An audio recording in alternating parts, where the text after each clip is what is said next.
그러니까 집에 들어서면 이 가난이 느껴지긴 하는 것 같아요. 압류딱지 집에 이렇게 가전제품에 붙었던 적도 있고 진짜 우르르 들어와요. 남자 아저씨들 여러 분 오셔가지고 집에 이렇게 붙이는데 기분이 참 묘하고 되게 서러워요.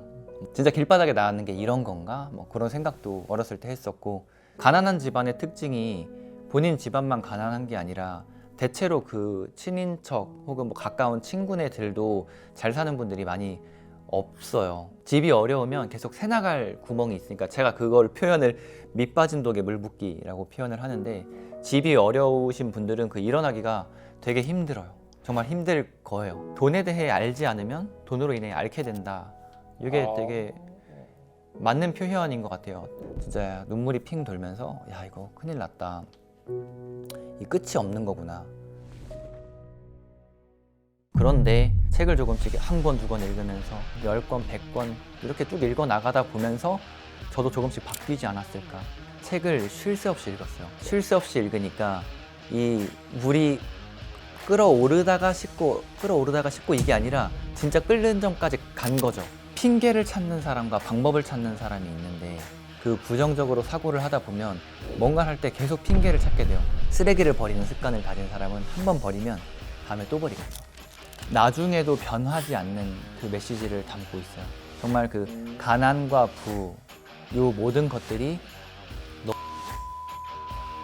그 메시지는 제 아들 세대에도 혹은 손자 세대에도 변하지 않을 것 같아서 부자가 되는 생각법을 길러줄 수 있는 오늘의 출연자 리치파카 강현주 작가님은 대학 등록금이 없어 반강제적으로 6년 군 생활을 해야 했던 가난을 딛고 지금은 13만 팔로워 자기개발 인스타그래머이자 베스트셀러 작가로 변신한 분입니다. 극적으로 변화할 수 있었던 가장 큰 이유가 바로 독서라고 하는데요. 리치파카님이 읽으신 수백 권의 책에 담긴 핵심 인사이트를 오늘 영상 한 편에 다 담았습니다. 리치파카님, 안녕하세요. 혹시 그 이제 많은 분들이 이미 아는 분이지만 리치파카님을 잘 모르는 분들도 계실 수 있으니까 나를 처음 보는 사람에게 내가 무슨 일 하는지 소개한다면 어떤 사람이다 라고 소개하실지 소개 한번 부탁드립니다. 네. 먼저 리치파카라는 그 닉네임 자체에서 이게 뭔 말이야 싶을 수 있는데 리치는 우리 북토크 채널 구독자분들도 부자로 혹은 경제적 자유로 나아가는 꿈을 갖고 계시잖아요. 저도 그 리치, 거기서 따온 리치와 제가 좀 닮은 동물이 있다고 아내가 얘기를 해줬었거든요. 알파카. 그렇죠? 알파카 닮았다고 해서 리치파카라는 이름으로 활동하고 있고요. 현재 유튜브에서도 활동하고 있지만 메인 채널은 인스타그램에서 자기개발 크리에이터로 살아가고 있고 저만의 제품을 판매하고 행사를 열고 그리고 최근에는 책 부자들의 서재를 집필하고 작가 활동까지 하고 있는 30대 중반 남자입니다. 네. 이렇게 또 와주셔서 감사합니다. 팔로워가 인스타그램은 지금 한 13만 명. 네, 유튜브는 몇 명이죠? 유튜브는 요즘 조금 열심히 하고 있는데 이제 2만 명 달성했습니다. 그러면은 한 15만 명 팔로워를 가지고 있는 자기개발 크리에이터다. 네. 라고 생각하면 되겠네요. 저도 이 부자들의 서재 이거 이제 재밌게 읽어봤었고 무엇보다 추천사를 제가 썼기 때문에 그렇죠. 네, 이렇게 잘 살펴봤는데 읽어보니까 어릴 때 되게 가난하고 힘들었다 이런 이야기가 있는데 좀 그냥 단순하게 가난했다 이거보다 어느 정도 힘들었는지를 체감할 만한 사례 같은 그런 게 좀 있을까요? 네. 몇 가지 여기 책에도 좀 담았지만 아주 뭐 찢어지게 가난했다라고 말하기에는 정말 가난했던 분들이 되게 많으신 것 같아요. 아마 이 영상을 보시는 분들 중에서도 있으실 것 같은데 제 사례를 좀 몇 가지 말씀드리면 일단은 북토크님이랑 저랑 동갑이잖아요. 혹시 어렸을 때 집에 화장실 갈 때 밖으로 나가거나 이러신 적 없으시죠? 화장실은 집안에 있었고 그렇죠.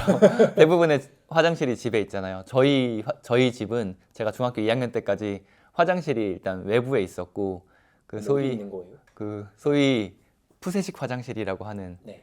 진짜 똥차가 똥을 퍼가는 마당에 네, 뭐 마당을 지나서 화장실로 가면은 네. 그 푸세식 화장실이라고 하죠. 정말 그 영화나 옛날 드라마에 나오는 그런 화장실 네, 그런 화장실이 있는 집에 살았고 중학교 2학년 때까지. 중학교 2학년이면은 저희가 중학교 2학년 때가 2000 몇 년이죠? 2007년 8년 이때 아닌가? 그 정도 됐을 것 같아요. 2007년 8년에 푸세식 화장실이 있는 집에서 살았다.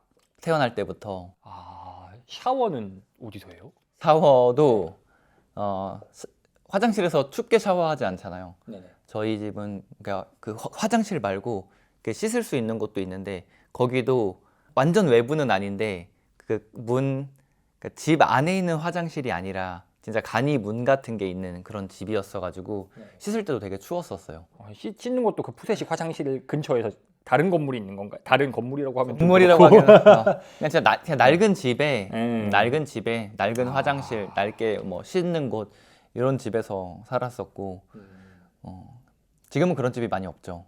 중학교 때 중학교 2007, 8년이 아니라 2005, 6년이겠네요. 네, 중학교 2학년 때까지 그런 집에 살았었고 그래서 뭐 한순간에 가난해지고 이런 건 아니었고요. 그냥 어렸을 때부터 좀 집이 어렵긴 했었던 것 같아요. 그리고 뭐 중학교, 고등학교 올라가면서도 그 삶은 좀 나아지진 않았었고 뭐 또 하나의 사례, 책에도 넣었었지만 압류 딱지 집에 이렇게 가전제품에 붙었던 적도 있고.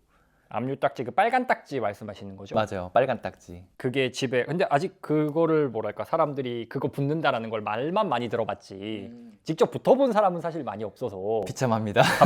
갑자기 문 열고 들어와서 그냥 막 붙여요? 진짜 우르르 들어와요. 근데 저도 그런 것들을 TV에서는 봤었는데 뭐 사실 깡패 막 이런 사람들이 와서 붙이는 건 줄 알았는데 그건 아니었고 남자 아저씨들, 공무원들이었던 것 같아요. 법원의 공무원분들이 여러 분 오셔가지고 집에 이렇게 붙이는데 제가 그때 집에 있었거든요. 근데 참 기분이 중학생 때? 네, 저 중학생 때 기분이 참 묘하고 되게 서러워요. 막 이게 그런 생각이 많이 들었어요. 그런 생각이 들었어요. 와, 이거 저 가전제품도 이제 다 뺏기는 건가? 그러면서 뭐 이제 진짜 길바닥에 나왔는 게 이런 건가? 뭐 그런 생각도 어렸을 때 했었고, 그리고 친구가 집에 놀러 와서 그걸 또 봐요. 제가 그 친구를 데려오면 안 됐었는데, 딱지 붙은 집에 친구를 데려왔다고? 네, 그냥 친한 친구를 그때는 좀 생각이 없었나 봐요. 친구 데려와서 그냥 놀다가 친구가 근데 요건 뭐야? 뭐 이게 딱지는 뭐야? 아무 생각이 없었죠. 약간 시간이 정지. 뭐 그냥 뭐 일이 있어서 이렇게 됐어 하고 그 말했던 순간, 그 순간이 아직도 엄청 생생해요. 사실 알 거 다 알 만한 나이잖아요, 중학생이면. 그쵸. 중학교 때면 알 거 다 알 만한 나이인데 그래도 뭐 가장 친한 친구라서 이렇게 불렀던 것 같은데 그 친구가 그런 질문을 할 때에는 뭔가 시간이 탁 멈춘 것 같은 느낌?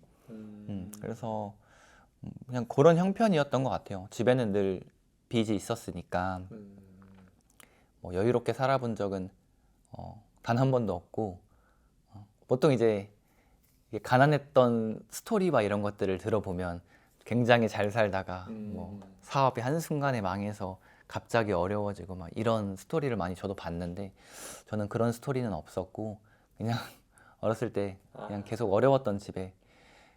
사업을 망한 그런 게 아니고 그냥 원래 계속 어려웠다. 맞아요. 빚이 원래 있었는데 근데 그 빚이 뭐 아버지께서 뭐 실수를 하신 건지 아니면은 그냥... 맞아요. 아버지의 빚이었는데 네.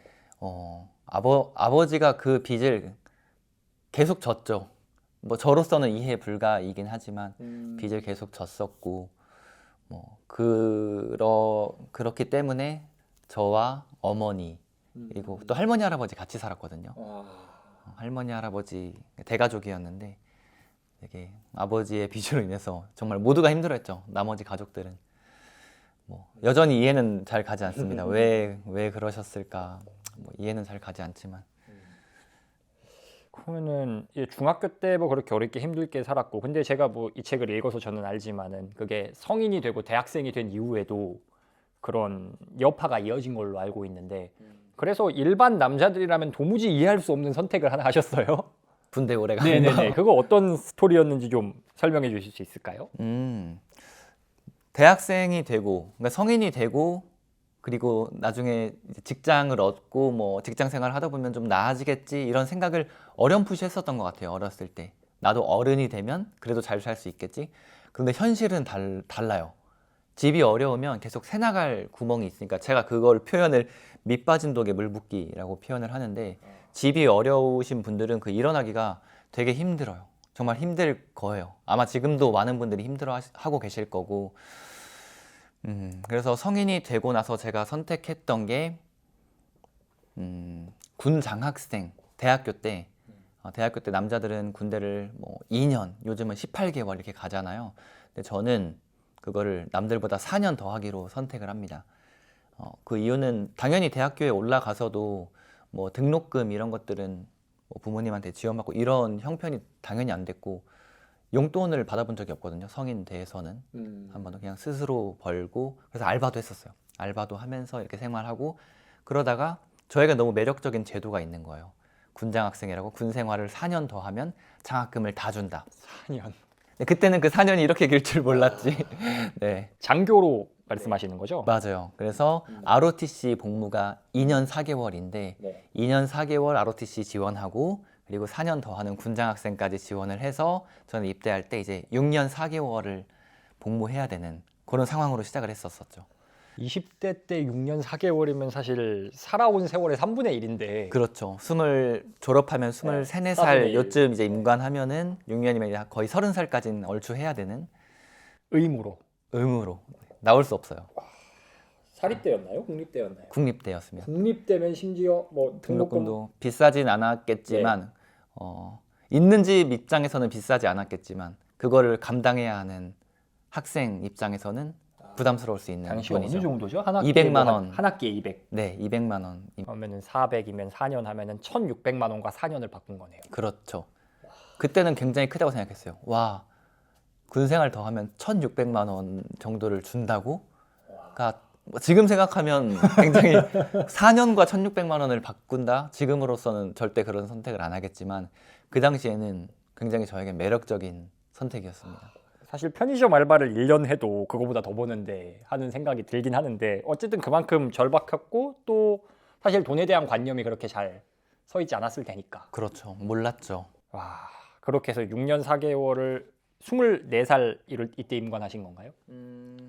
20살 대학교 1학년 21, 22, 23, 24살에서 24살 초에 졸업을 하네요. 그렇죠? 그리고 아무튼 전역을 네. 그러면 언제 하신 거죠? 전역을 제가 31살에 했어요.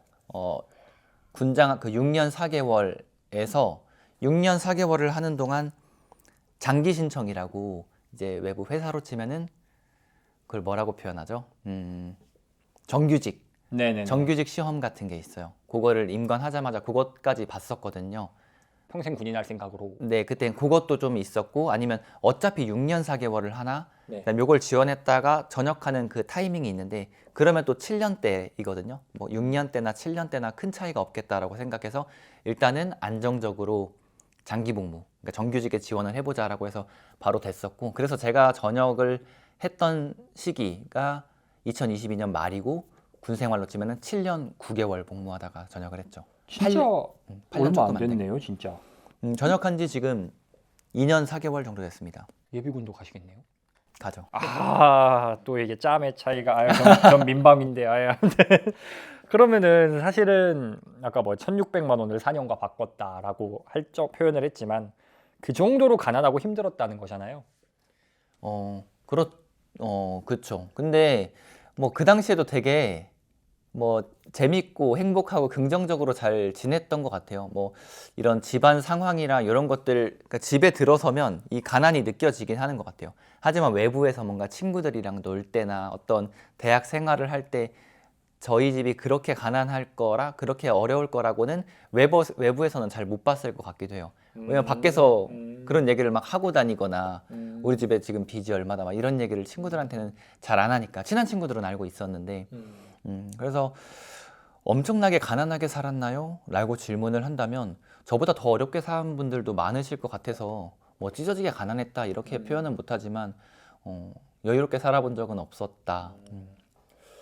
그러면은 어쨌든 객관적으로 봤을 때 뭐 부유한 건 아니었고 가난이라는 단어가 좀 그렇긴 합니다만 여유가 없는 편이었는데 지금은 그래도 뭐 경제적 자유는 아니어도 여유는 생겼다라고 할 정도라고 여기 적어 주셨더라고요. 그렇죠. 네, 그러면은 그렇게 큰 성장을 만들 수 있던 비결을 좀 뽑아 주신다면 어떤 게 있을까요?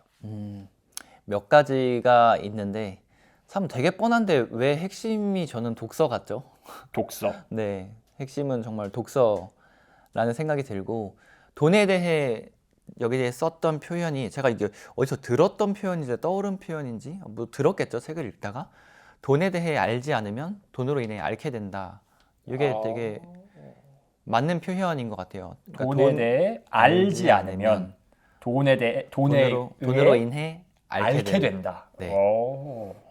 왜냐하면 이 자본주의 이 세상이 어떻게 흘러가고 어떻게 해야 조금 가난했던 사람이 올라설 수 있는지 혹은 내가 더 부유하게 살 수 있는지 이런 방법들이 세상에 드러나 있는데 그거에 대해 관심을 갖지 않으면 정말 모르거든요. 근데 그런 방법들을 알게 된 거, 그런 사례들을 접하게 해준 거, 그런 것들이 다 책이었어요. 주변엔 부자가 없었거든요. 가난한 집안의 특징이 본인 집안만 가난한 게 아니라 대체로 그 친인척 혹은 뭐 가까운 친구네들도 잘 사는 분들이 많이 없어요. 저의 경우는 그랬거든요. 뭐 나는 엄청 가난한데 뭐 제일 친한 친구는 예를 들어서 어디 뭐 대기업 뭐 임원 아들이야 아니면 대기업 대표 중소기업 대표 아들이야 이럴 일이 현실에서는 거의 없는 것 같아요. 그래서 주변에서도 그런 부자가 되는 방법 혹은 좀 더 나아지려면 어떻게 살아야 되는지 이런 얘기를 들어본 적이 없었고 그 누가 얘기해 주지 않았죠. 그런데 고맙게도 책에는 그런 게 다 써 있었어요. 근데 원래 어릴 때 책을 많이 읽는 편이셨어요? 아니요, 책을 잘 안 읽었었어요. 그러면은 그런 변화를 만드는 독서를 시작하게 되신 어떤 계기가 있을까요? 네, 군 생활하면서부터 독서를 좀 하게 됐는데 뭐 20대 중반 이후에 했던 거죠. 처음에는 뭐 흥미삼아 한번 읽어보기도 했고 결정적인 계기가 한 번 있었는데 제가 집안의 빚을 일부 갚았던 그 20대 중반 정도 때의 일이에요. 최근에 적금을 한번 깨고 집안의 빚을 조금 이렇게 갚는 데 도움을 드렸었는데 그 얼마 뒤에 저한테 고소장이 한번 날아온 적이 있거든요. 아버지 빚으로 인한 고소장이 저랑 형한테까지 이렇게 왔더라고요. 그래서 지금 군 생활하면서 모은 돈으로 부모님의 빚을 일부 갚았는데 네, 그래서 갚아서 좋다. 네, 네. 좀 더 갚아서 되게 좋기도 했었고 네. 뭐 갚았으니까 내가 갖고 있는 돈이 거의 없잖아요. 거의 없는 상태에서 고소장이 날아와서 요거를 좀 처리하려고 알아보니까 변호사를 선임해야 되더라고요. 그리고 변호사 선임 비용이 당시 400만 원이었어요. 근데 집안은 어렵고 형도 이 집안에 보탬을 주고 있고 그럼 이 400이라는 돈이 우리 그냥 가족 전체에게도 부담이었거든요. 그래서 이걸 어떻게 할까 생각하다가 그냥 내가 내자라는 생각으로 그 적금을 한 번 더 깨러 갔는데 그 당시 통장 잔고가 한 4,500 정도 있었거든요. 그러니까 그 빚을 갚은 지 한 4-5달이 지난 거죠. 그 적금을 탁 깨고 나서 변호사분께 이체해드리고 은행 밖을 딱 나왔는데 진짜 눈물이 핑 돌면서 야 이거 큰일 났다. 이 끝이 없는 거구나. 일부를 갚아서 이제 좀 끝이 보이나 싶었는데 그냥 끝이 없는 거예요. 그래서 그때 정말 많은 생각이 들었고 부자가 돼야겠다 혹은 가난을 탈출해야겠다. 그럼 뭐부터 해야 될까? 유튜브 보고 책 읽고 이렇게 시작했었던 것 같아요. 그게 몇 년도쯤이죠? 그게 제가 20대 뭐 후반 조금 전이니까 지금으로부터 한 8년 전, 한 18년. 18년도, 17, 18년도 정도 때의 일인 것 같아요. 그때부터 서서히 자기 개발을 시작했었고 정말 더 본격적으로 그러니까 새벽 기상까지 하면서 자기 개발한 거는 2019년 정도. 사실 제가 기억하는 거는 그런 유튜브의 어떤 자기 개발적인 컨텐츠들이 좀 흥행하기 시작한 게 2019년 좀 말쯤에나 그리고 코로나 때 빵! 그때쯤이나 있던 일이지 사실 7, 8년에 독서를 시작하셨다는 것 자체가 되게 신기한데 뭐랄까 그 절망적인 상황, 눈물이 핑 도는 그런 상황에서 책을 읽어야겠다라고 어떻게 그 생각이 이어진 거죠? 네이버에 좀 쳐봤던 것 같아요. 부자 되는 법. 부자 되는 법, 부자 되려면 어떻게 해야 되나요? 뭐 이미 다 막 질문들이 올라와 있잖아요. 근데 뭐 공통적으로 뭐 책을 읽어야 된다, 뭐 부동산 투자를 해야 된다.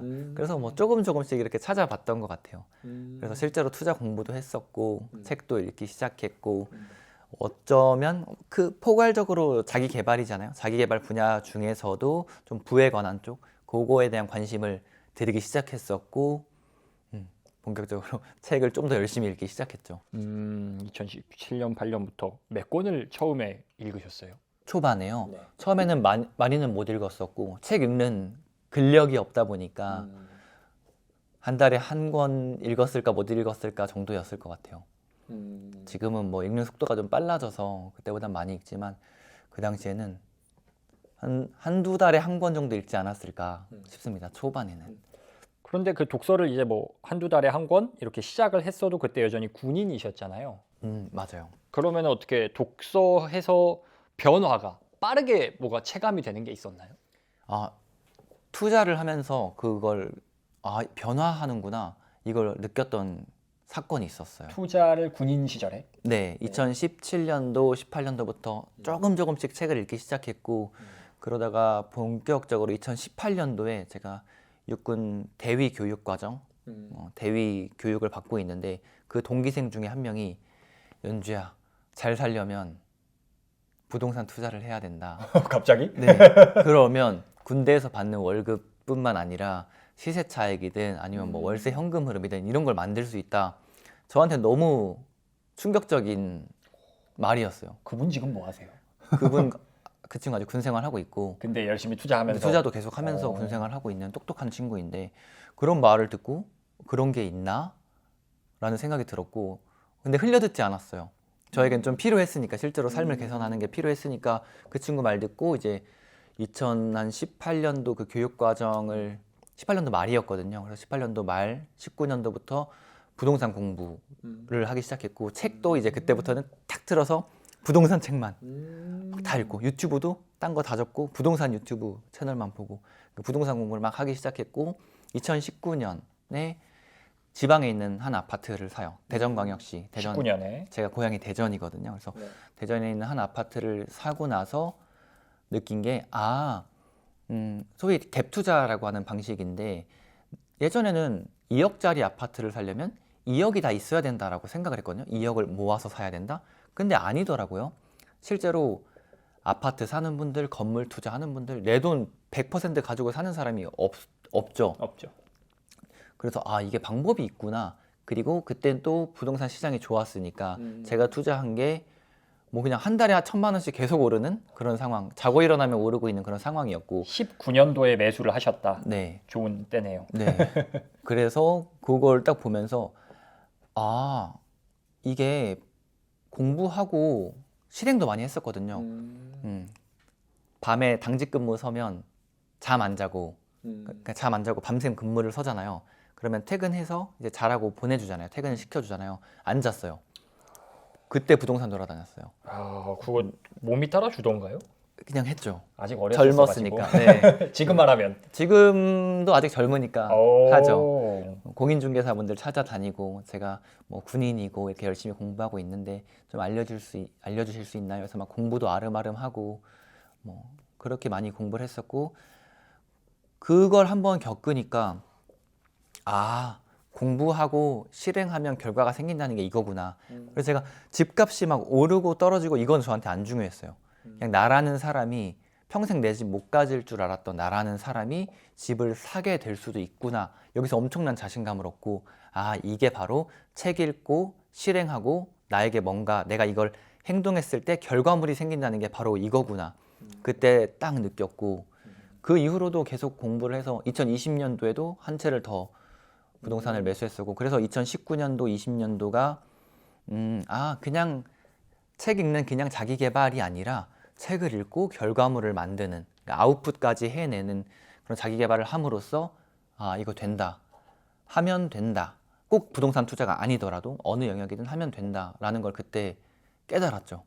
근데 지금 되게 인상적인 게 책을 읽는 사람도 많이 있고 어떤 변화에 대한 결심을 하고 목표를 세우는 사람도 많이 있는데 이거를 실제로 실천까지 하는 거는 진짜 어렵거든요. 많은 분들이 그래서 사실은 책만 읽다가 끝나는 경우 헛똑똑이 되는 좀 방구석에서 선비가 공부하듯이 조선시대 선비가 그런 식으로 공부만 하는 경우도 있는데 리치파카님은 이거를 아무리 옆에서 친구가 뭐 알려주고 했다고 해도 실행을 했잖아요. 그 비결, 인풋과 아웃풋을 연결할 수 있었던 그 비결은 뭐라고 생각하세요? 두 가지가 있을 것 같은데 책을 제가 적당히 읽었으면 동기부여가 조금 됐다가 아니야 또 다시 책 읽으면서 동기부여가 됐다가 해야지 했다가 또 다시 사그러들고 이랬을 것 같은데 책을 쉴 새 없이 읽었어요. 쉴 새 없이 읽으니까 이 물이 끓어오르다가 식고 이게 아니라 진짜 끓는 점까지 간 거죠. 정말 공부를 열심히 했었으니까. 그러니까 눈이 떠 있고 내가 군 생활을 하는 그 이외의 시간에는 정말 자기 개발에 매진했거든요. 그렇다 보니까 이 제가 임계점을 돌파해서 실행까지 나왔던 거 아닌가 이런 생각이 하나. 그래서 적당히 조금씩 자기 개발해야지가 아니라 진짜 빠졌었다. 그게 하나의 실행을 도출한 포인트였던 것 같고. 잠시만 좀 끊으면은 제가 궁금한 게 연결고리가 좀 안 이어지는 게 한 달에 처음에는 한두 달에 한 권 읽었다 라고 하셨고 지금 쉴 새 없이 끓는 점까지 갔다. 이 사이가 비어 있다는 느낌이거든요. 그게 제가 이 2017년도 뭐 이때는 책을 그냥 조금씩 읽었었는데 그 친구를 만나고 2018년도에 그 친구를 만나고 그 이후 18년 겨울 19년 이때부터는 책을 정말 열심히 읽었어요. 그리고 새벽 기상을 본격적으로 하기 시작했죠. 2019년부터는 처음에는 퇴근하고 했었는데 그때부터는 더 뜨거워지니까 이거 내가 퇴근하고도 하지만 출근하기 전에도 해야겠다 이런 생각이 들면서 19년도부터는 새벽 6시에 일어났다가 5시 반, 5시 이렇게 막 당기면서 지금 4시 반까지 오게 됐고 방금 말씀드린 책을 정말 많이 읽었다. 그리고 이 실행점이 제가 끓는 점까지 갔다. 이게 저녁에도 하고 그러니까 새벽에 눈 떠서 하고 군생활 하는 그 모든 시간을 읽다 보니까 그때는 제가 책을 정말 많이 읽었죠. 적으면 50권 정도 읽었을 것 같고 저녁 준비할 때는 한 140권? 138권을 읽었었더라고요. 1년에. 네, 1년에. 와, 저녁 준비할 때는 근데 좀 그 장교들 이제 사회 진출할 준비하라고 뭐 시간을 주나요? 그런 휴가도 있긴 한데 그거 이외에도 새벽 4시 반에 일어나니까 출근하기 전에 시간이 많은 거예요. 그리고 완전 거기에 꽂혀 있으니까 틈나면 오디오북, 점심 먹고 와서도 바로 책 읽고 그 자투리 시간을 다 끌어당겨서 책을 읽으니까 100권 이상 읽더라고요. 근데 읽으면서 투자도 같이 하셨다는 거잖아요, 이거 읽으면서. 네. 2019년도, 2020년도에는 주로 부동산 투자 책을 읽었었고. 읽을 때도 네. 그걸 읽고. 그리고 19년, 20년도에 부동산 투자를 하면서 이거 된다를 깨달은 이후로는 자기 개발서를 좀 총망라해서 읽었었죠. 월급쟁이 부자들의 아들이신가요?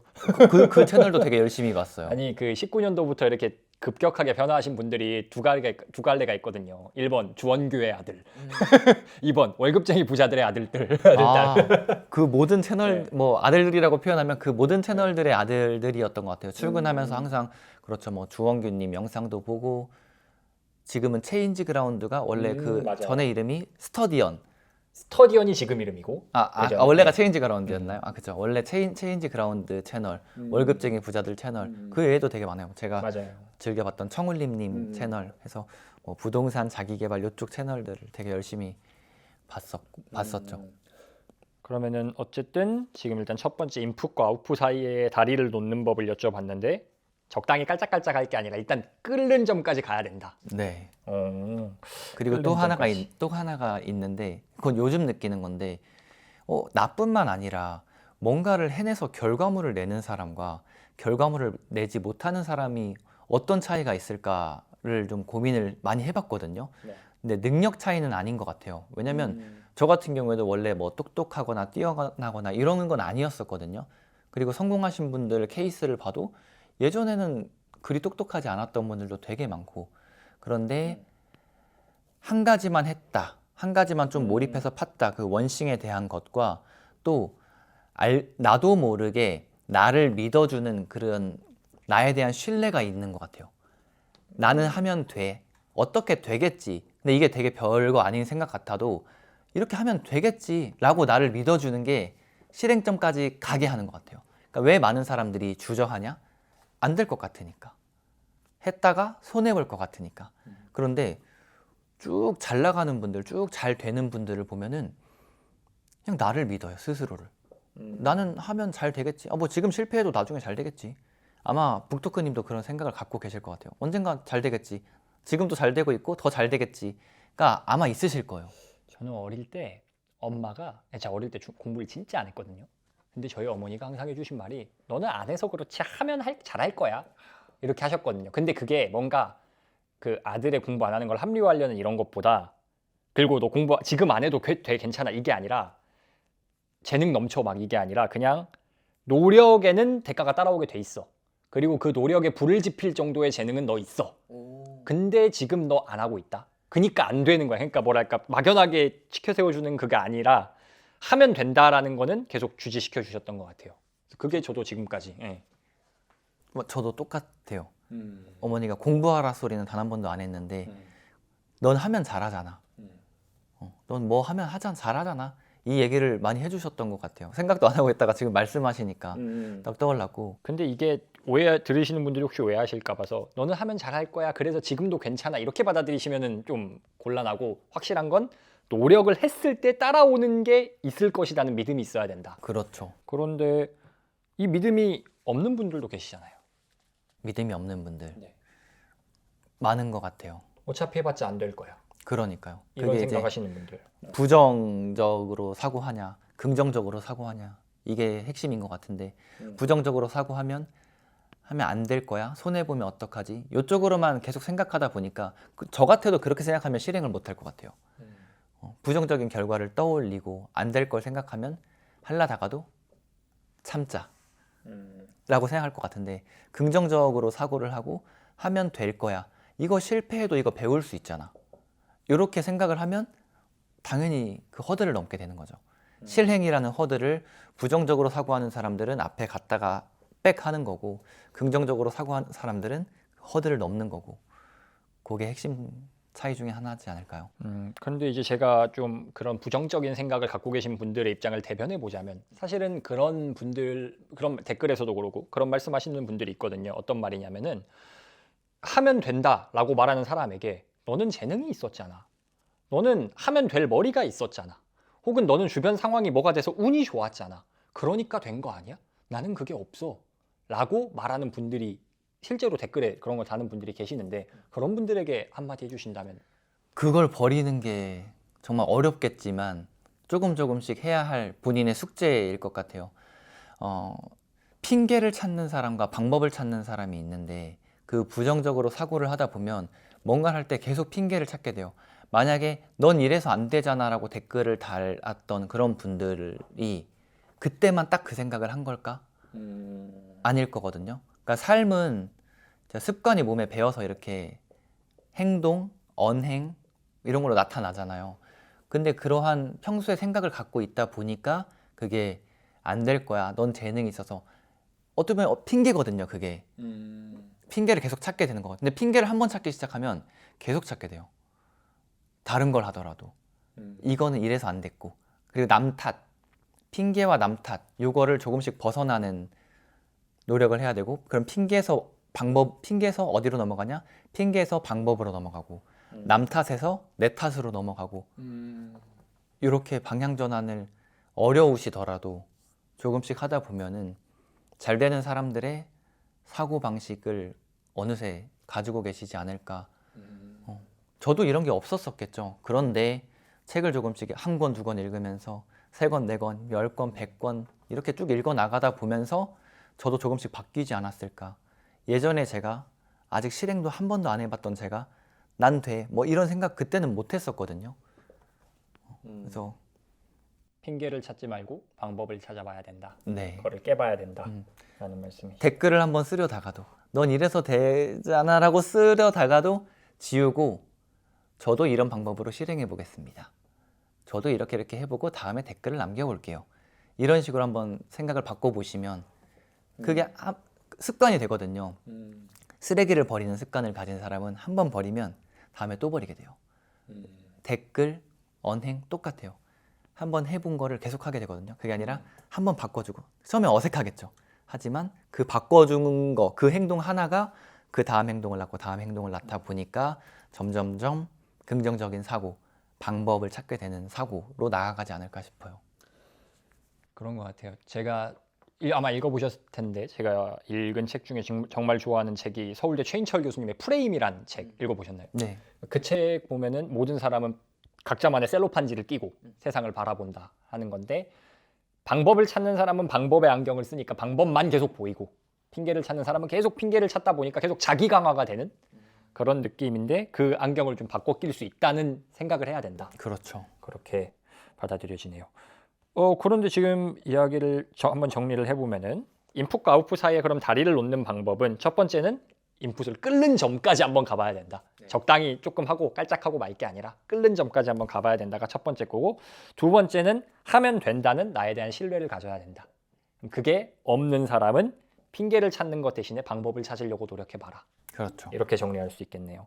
그러면은 어쨌든 이렇게 책도 읽고 뭐 부동산 투자까지 하면서 열심히 사셨다라는 이야기를 들었는데 인스타그램은 언제 하신 거예요?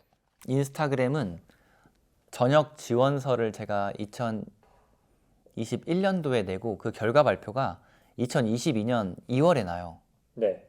2022년 2월 달에 결과 발표가 나다 보니까 뭔가 이제 시험대에 올려진 것 같은 기분? 야, 이제 뭐라도 해봐야겠다. 근데 제가 궁금한 게 그걸 심사를 해야 돼요? 전역을 안 시켜줄 수도 있어요? 네. 못 나가요? 네, 못 나가요. 왜요? 지금 그렇게 억울해하는 분들도 많습니다. 나가고 싶은데 못 나가니까. 왜 안 내보내줘요? 그 군에서 네. 이미 필요한 인력들과 네. 그런 필요한 인력 자원들이 있을 거 아니에요. 네네. 근데 이제 모두가 나가고 싶다라고 해서 다 내보내면 군 부대 그쵸, 운영이 안 되니까 저 때에는 한 7-80%가 그 5년차 전역을 신청하면 승인이 됐었고 나머지 한 뭐 20% 이런 분들은 잘 안 됐었고 최근에도 저한테 연락 왔던 분이 리치파카님 저도 전역 신청했고 나가서 리치파카님 하는 활동 비슷하게 하면서 좀 살아가고 싶다. 그래서 네, 그 결과 발표나면 한번 알려주세요. 네, 안 됐다고 연락이 또 최근에 오셨어요. 또 요새 최근에 사실 뭐 군인 급여나 처우에 대한 이런 조치 물가 상승을 못 따라간다 이런 것 때문에 더 전역하려는 분들이 더 많을 것 같은데 그러니까 더 안 내보내주겠네요. 그런 것 같아요. 전역 지원율이 예전보다 높아진 걸로 알고 있고 전역을 하고 싶어도 못하는 분들이 많죠. 근데 저는 그래도 감사하게 제가 원하는 대로 이렇게 나오게 됐죠. 그래서 전역 심사 기간에 나가서 뭐 하지를 고민하면서 인스타그램을 고민하게 된 거죠. 네, 2022년 2월에 그 발표가 딱 나고 2022년 3월부터 이제 뭐라도 해보자. 근데 뭘 할까를 고민하다가 이것도 좀 책에서 해답을 얻었는데 인풋만 하지 말고 아웃풋을 해라. 그럼 내가 지금 아웃풋할 수 있는 게 뭘까를 생각해 봤더니 내가 했던 부동산 투자 경험, 내가 읽었던 책에 대한 인사이트, 경험 이런 것들을 좀 뭘로 풀어내보자라고 생각을 했었고 네이버 블로그에 글을 쓰기 시작했고 인스타그램 콘텐츠를 올리기 시작했어요. 그래서 22년도 3월 1일에 제가 블로그에 쓴 글이 아직도 남아있는데 현재 팔로워는 1명이고 인스타그램 팔로워는 현재 1명이고 블로그 이웃은 100명 정도다. 하지만 내가 전역을 준비하는 그 9개월의 시간 동안 정말 열심히 키워보겠다라고 글을 한 편 써놨었거든요.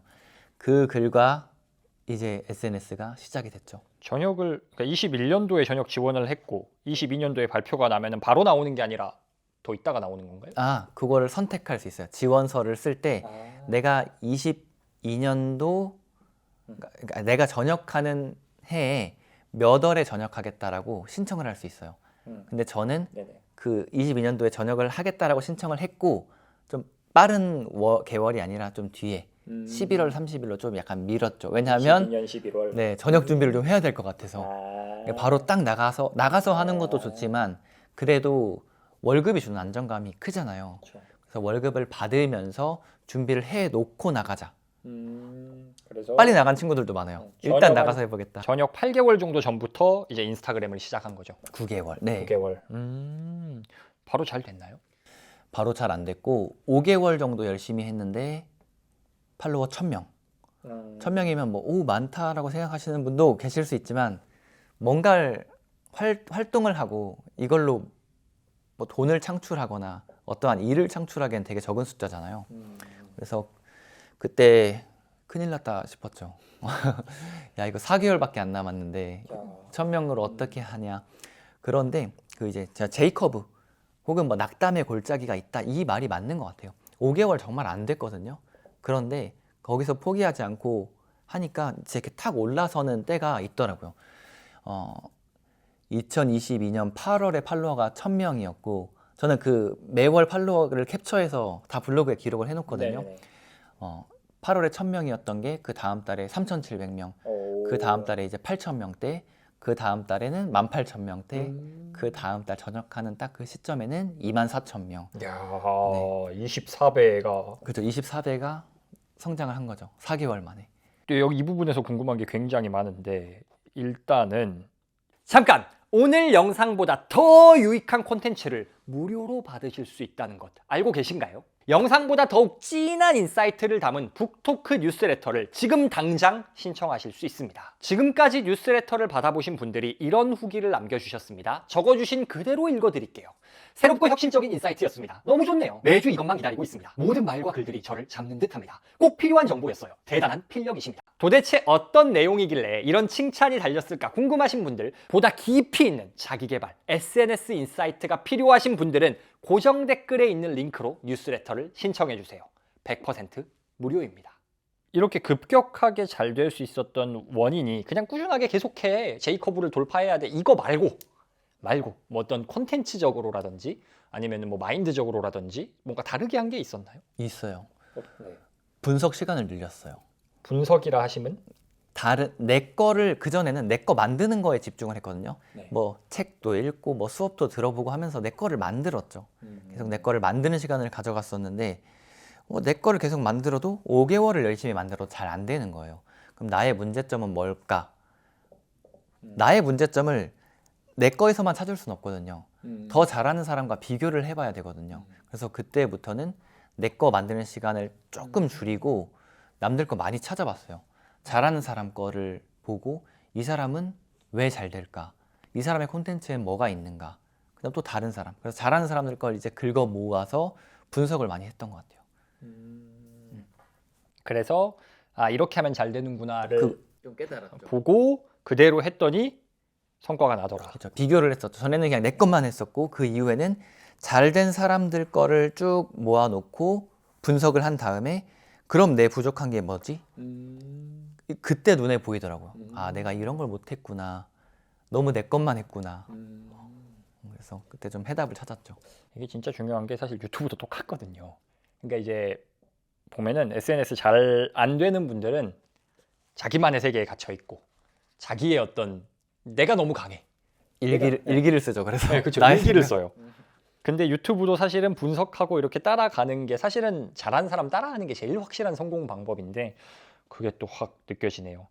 그런데 인스타그램 같은 경우에는 사실은 그 자체로 조회수만 지금은 좀 보너스라고 돈을 주기도 하지만 그 조회수 자체로 돈을 주는 플랫폼은 아니잖아요. 그땐 더 아니었죠. 그렇죠. 그러면은 여기서 돈을 벌 어떤 방법이 있어야 될 텐데 수익화는 어떻게 하신 건가요?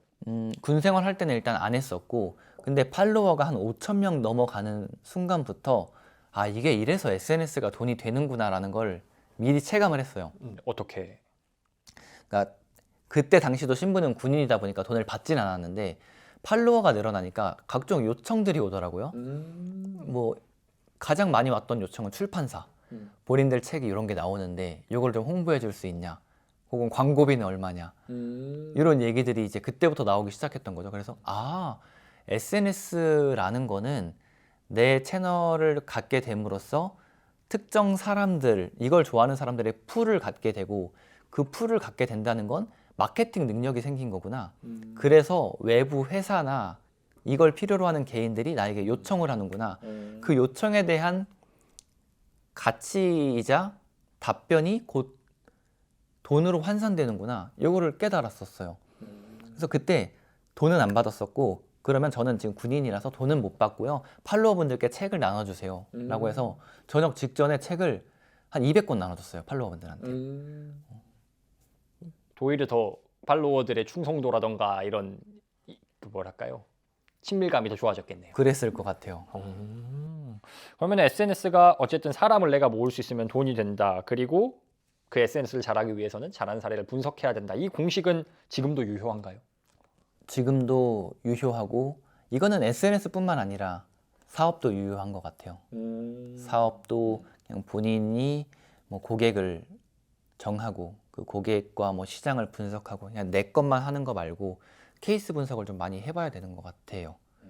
그래서 인스타, SNS든 뭐 사업이든 아니면 인생이든 잘 하고 있는 사람, 내가 따라가고 싶은 사람, 이런 사람들이 어떻게 하고 있는지를 공부하고 그러면 이걸 나에게는 어떻게 적용할까?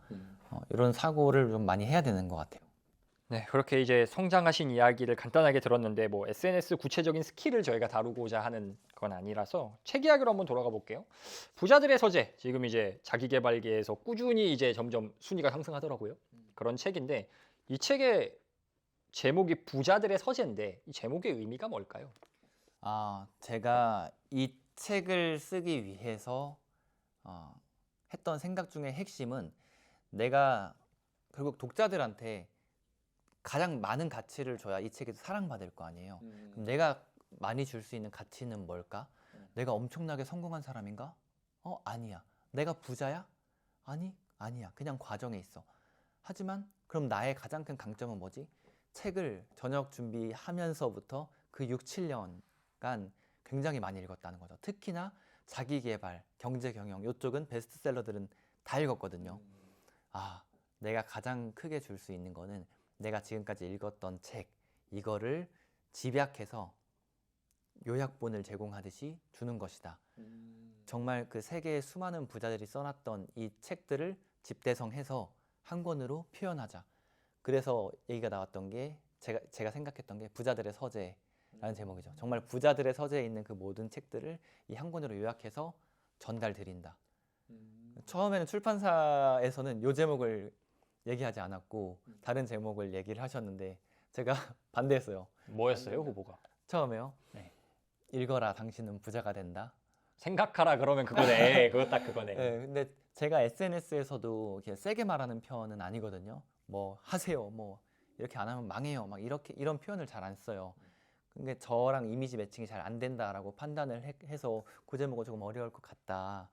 차라리 팔로워분들에게 투표를 해보자라고 해서 부자들의 서재와 방금 말씀드린 읽어라 당신은 부자가 된다 요거를 좀 투표를 해보니까 팔로워분들도 요 부자들의 서재라는 제목이 적당할 것 같다라고 더 많이 훨씬 많이 투표를 해주셨더라고요. 그래서 요 제목이 나오게 됐고 그러면은 세계적인 베스트셀러들의 어떤 집약체다라고 생각하면 될 것 같은데 여기에 몇 권의 그 세계적인 책들의 인사이트가 담긴 건가요?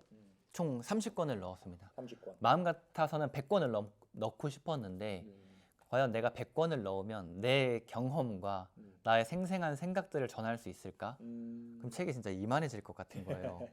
그래서 정말 추리는 게 되게 어려웠어요. 왜냐면 내가 생각했을 때 정말 양질의 도서를 추렸더니 되게 많은 거예요. 이거 다 알려드리고 싶은데 근데 그래서 몇 가지 기준을 세워서 좀 추렸죠. 그러면 여태까지 읽은 책을 다 하면 몇 권이세요? 제가 한 5, 600권 정도라고 표현을 하는데 뭐 밀리의 서재나 이렇게 오디오북 들은 것까지 하면은 세어보진 않았어요. 그런데 한 700권, 뭐 600권, 500권은 그래서 500권의 인사이트라고 항상 표현을 하거든요. 500권은 확실히 넘으니까. 그러면은 500권 중에 베스트 30을 고르고 그 30의 엑기스를 하나에 담았다. 그렇죠. 이게 되겠네요. 30권의 엑기스 플러스 제 경험을 같이 섞었죠. 이것만 엑기스만 담기에는 좋은 책이 안 될 것 같은 거예요. 왜냐하면 그쵸. 제가 생각하는 좋은 책은 저도 책을 되게 많이 읽었으니까 나름대로 책을 평가할 거 아니에요. 네. 내가 생각할 때 좋은 책은 챗 GPT로 그냥 뻔히 쓸 수 있는 그런 책, 뭐 독서를 많이 해라, 열심히 살아라 이런 말은 어디에서나 가져올 수 있고 누구나 할 수 있잖아요. 그런데 그게 아니라 정말 예를 들어 뭐 제가 했던 아까 처음에 얘기 드렸던 어려웠을 때의 경험 그때 했던 생각, 그 긍정적인 생각으로 바꿨었던 뭐 비법, 저만의 사례 이런 것들까지 같이 섞여져야 정말 이게 좋은 책이지 않을까? 작가의 경험과 생각까지 담겨 있어야 좋은 책이지 않을까라고 해서 그 인사이트랑 제 생각 경험을 이렇게 믹스를 해서 썼어요. 그러면은 어쨌든 본인의 생각과 이런 그 세계적인 책들의 인사이트가 결합된 거고, 사실은 이 책을 보시는 분들이 그걸 가장 기대할 것 같아요. 한 권으로 레버리지 효율을 잘 일으킨다. 그래서 이 책에 담긴 책들 중에서 특히 어떤 분들한테는 어떤 부분이 더 와닿을 거고, 다른 분들한테 또 다른 부분이 좀 더 와닿을 거고, 이럴 수 있을 것 같은데, 그래서 제가 궁금한 게 500권 중에 30권을 고른 그 어쨌든 그 수많은 독서 경험을 가진 분으로서 케이스별로 이런 사람한텐 이런 책 좋다, 혹은 이런 사람한텐 이 안에 담긴 내용 중에 이 책의 내용이 좋다, 이런 걸 추천해 주실 수 있을 것 같아서 자, 케이스를 좀 예시를 들어볼게요. 과거의 리치 파카에게 이 책에 담겨 있는 30권의 인사이트 중에 딱 한 권, 너 이거 읽어야 돼. 과거의 리치 파카라 함은 돈도 백도 없고 뭐 명확하게 내세울 구석 하나 없고 가난한 현실을 좀 극복하고 싶은 젊은 날의 강현주에게 이 안에 담긴 이거를 추천하겠다. 이건 너무 속보이니까 하지 말고요. 네. 이 안에 담긴 30권 중에 이거 읽어. 딱 하나. 10년 전에 나에게 네. 책을 추천한다라고 생각했을 때 부자 아빠 가난한 아빠, 부자 아빠 가난한 아빠. 네, 그걸 추천해주고 싶고, 그 이유는 네. 아까 말했듯이 이 자본주의와 돈에 대해 모르면 올라설 수가 없어요. 적어도 방법이라도 어떻게 하는지, 이 자본주의가 어떻게 굴러가는지, 어떻게 해야 가난해서 조금 더 나아지는지, 어떻게 해야 조금 더 나아진 상황에서 부유하게 올라설 수 있는지, 이 방법들을 알아야 되는데 그걸 정말 잘 담아낸 책이 부자 아빠 가난한 아빠고, 이 책이 나온 지가 20년이 넘었어요. 맞아요. 정말 신기하게도 그런데 여전히 지금 이 시대에 이 책을 읽는 사람들조차 머리를 한 대 띵 맞죠. 아, 자본주의는 이렇게 살아가야 되는구나. 사실 학교에서 안 알려주는 내용이니까. 그쵸. 그러면은 과거에 어떤 돈도 백도 없고 완전 베이스 상태에서 경제적으로 좀 잘 살기 위해서는 부자 아빠 가난한 아빠를 읽어라 네. 라는 거고, 그러면 이번에는 그냥 진짜 어디서나 볼 수 있는 30, 40대 평범한 직장인이에요. 회사도 그냥 저냥 뭐 다닐만 해. 먹고 사는데 크게 문제는 없어. 막 완전 만족스럽진 않더라도 뭔가 먹고 사는데 경제적으로 큰 문제까지는 없는데, 그렇다고 해서 경제적 여유가 있는 것도 아니고, 뭐 왠지 모르겠는데 인생이 뭔가 불만족스러워.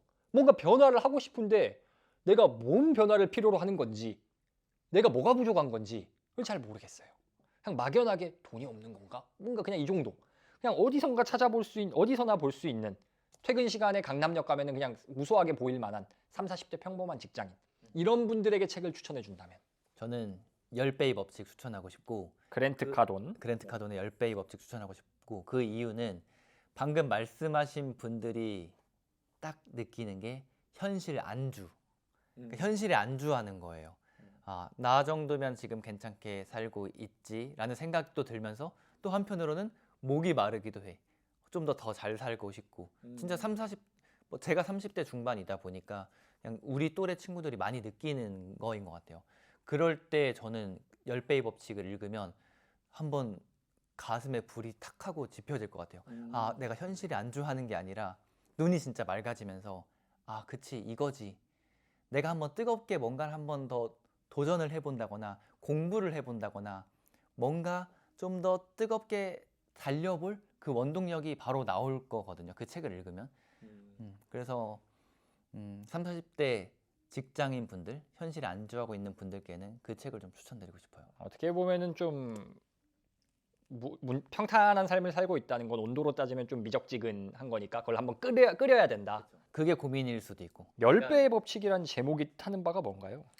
아, 10배의 법칙은 목표와 실행력 자체를 진짜 그 말대로 10배 더 높게 잡으라는 거예요. 예를 들어서 뭐 예시를 조금 들어드리면, 내가 원하는 목표가 뭐 한 달에 1,000만 원을 한번 벌어보는 거, 이런 게 목표예요. 대한민국에 있는 사람들이 많이 세우는 목표 중에 하나가. 그러면 그게 아니라 곱하기 10을 해보라는 거예요. 1억을. 네, 월이요? 1억을 생각해 보라는 거죠. 그러면 뭐가 달라지냐? 접근법 자체가 달라져요. 1,000만 원을 벌려고 했었을 때의 노력과 생각, 그리고 그거를 10배로 올려놨을 때 내 노력과 생각이 아예 달라진다라는 거죠. 그리고 그랜트 카드는 실행을 4개의 케이스로 좀 나누는데, 뭐 아무것도 하지 않는 뭐 뒷걸음질 치는 것부터 마지막에 3번, 4번이 우린 아무것도 하지 않는다. 한 번만 봐도 될까요? 정확한 표현이 있어가지고. 네. 저자분께서 본인의 책을 확인하는 장면을 보고 계십니다. 이게 그랜트 카돈이 표현한 게 있어요. 네네네. 그렇죠. 그랜트 카돈이 표현한 걸 정확히 말씀드려야 될 것 같아서 1번은 아무것도 하지 않는다. 2번은 뒷걸음질 친다. 이게 뭐 많은 사람들이 하는 행동 중에 하나일 것 같고, 세 번째는 보통 수준으로 행동한다. 그리고 네 번째는 엄청난 수준으로 행동한다. 인데 제가 이 10배의 법칙을 읽고 나서 되게 뜨거워졌던 이유가, 내 꿈과 목표는 어느 정도 높여놨어. 그래서 마음이 살짝 뜨거워졌어. 근데 내가 행동하는 게 이 4개의 케이스 중에 뭔가를 봤더니 3번인 거예요. 적당히. 네, 보통의 수준 혹은 남들보다 조금 열심히. 그러니까 목표는 굉장히 높은데 내가 막상 하는 게 엄청난 수준으로 행동하냐? 너 엄청나게 해? 그렇진 않았었거든요. 요즘은 좀 하고 있습니다. 요즘 하고 있는데 예전엔 그렇지 않았어서 목표도 10배 높게, 행동도 10배 뜨겁게 좀 그렇게 살아가라. 그러면 당신이 원하는 것을 훨씬 더 빠르게 이룰 수 있고 훨씬 더 행복하고 뜨겁게 살아갈 수 있다라는 메시지를 전하는 책이에요. 1,000만 원이 벌고 싶으면 1억을 목표로 생각하고, 그렇죠. 그리고 10억을 벌 것처럼 행동해라. 곱하기 10을 또 해라는 거죠. 네, 알겠습니다. 그러면 이렇게 평범한 직장인 분들의 온도를 끌어올려줄 10배의 법칙 추천해 주셨고, 다음은 지금 내가 인생의 바닥이야. 더 떨어질 데가 없는 것 같아요. 어떤 이유에서건, 뭐 건강의 문제일 수도 있고, 경제적 문제일 수도 있고, 관계의 문제일 수도 있고, 극심한 스트레스나 트라우마를 겪고 위기 상황에 있는 사람들, 이분들에게 힘이 될 만한 그런 책을 하나만 추천해 주신다면?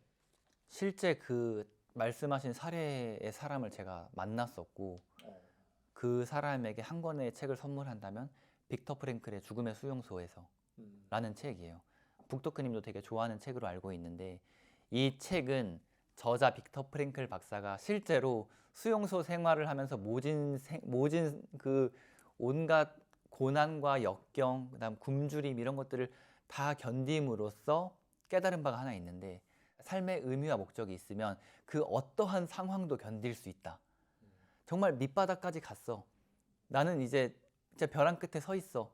그런 사람조차 꿈이 있고 삶의 의미, 나는 이런 의미 때문에 살아가 라고 그 꿈을 찾는 순간, 의미를 찾는 순간 살아간다는 거죠.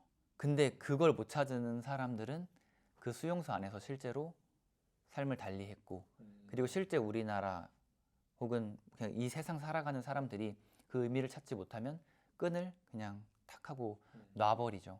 이걸 제가 아는 분의 사례라고 했는데, 중대장 할 때 당시 중대원이었어요. 중대원이었고 안 좋은 생각을 하는 친구였어요. 안 좋은 생각이라고 하면은 삶을 스스로 끊어내는 그런 생각을 하는 친구였는데, 그도 그럴 만한 게 집안 환경이, 저희 집안도 어려웠지만 훨씬 더 어렵고, 뭐 그걸 디테일하게 이렇게 막 말을 제가 제 입으로 막 하기에는 그렇지만 정말 상황이 안 좋았어요. 그렇다 보니까 훈련소에서도 안 좋은 선택을 이미 한 친구예요. 그래서 굉장히 제가 유심히 좀 보고 있었죠. 그런데 아니나 다를까 제가 쉬고 있는데 부대에서 전화가 한번 오더라고요. 중대장님, 땡땡땡 일병이 이런 선택을 했습니다. 해서 막 너무 놀랐죠. 너무 놀라서 부대에 갔고, 다행히 생명에 막 지장이 있고 이런 상황은 아니었는데 눈에 초점이 없었어요. 같이 대화를 해도 진짜 그냥 이렇게 어디를 바라보는 건지 모르고 시선은 항상 이렇게 아래쪽.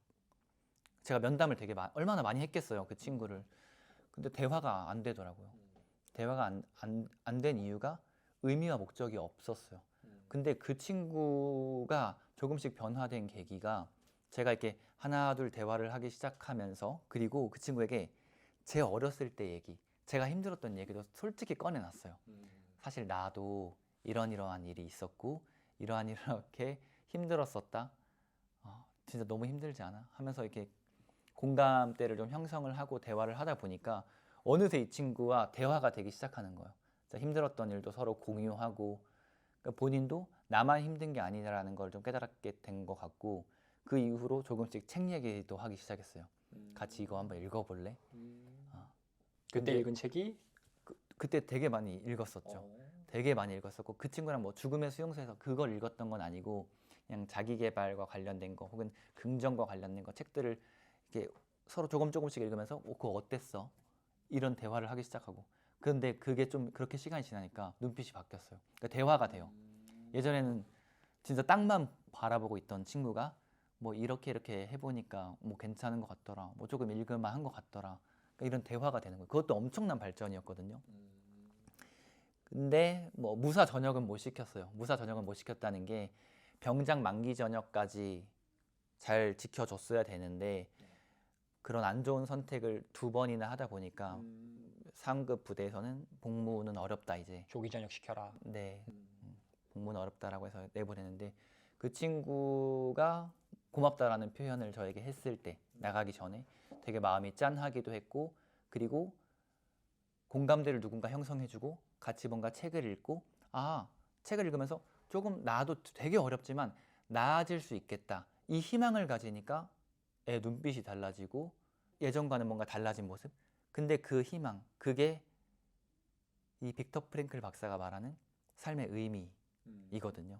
삶의 의미를 찾으면 정말 힘든 상황 나락이 간 상황에서도 견뎌낼 수 있다 이겨낼 수 있다. 그래서 그런 분들은 꼭 한번 읽어보셨으면 좋겠어요. 삶의 희망이 있어야 된다. 근데 이거 죽음의 수용소에서 읽으면 그런 내용도 있잖아요. 사실은 뭐 예를 들어서 크리스마스 때 우리가 해방될 거다 라는 희망을 가지고 있던 사람들은 실제로 해방이 안 됐으니까 크리스마스 가까워지니까 실제로 죽었잖아요. 맞아요. 네, 책에서는. 그날 죽었었죠. 그게 네. 한 사례가 나오는데 네.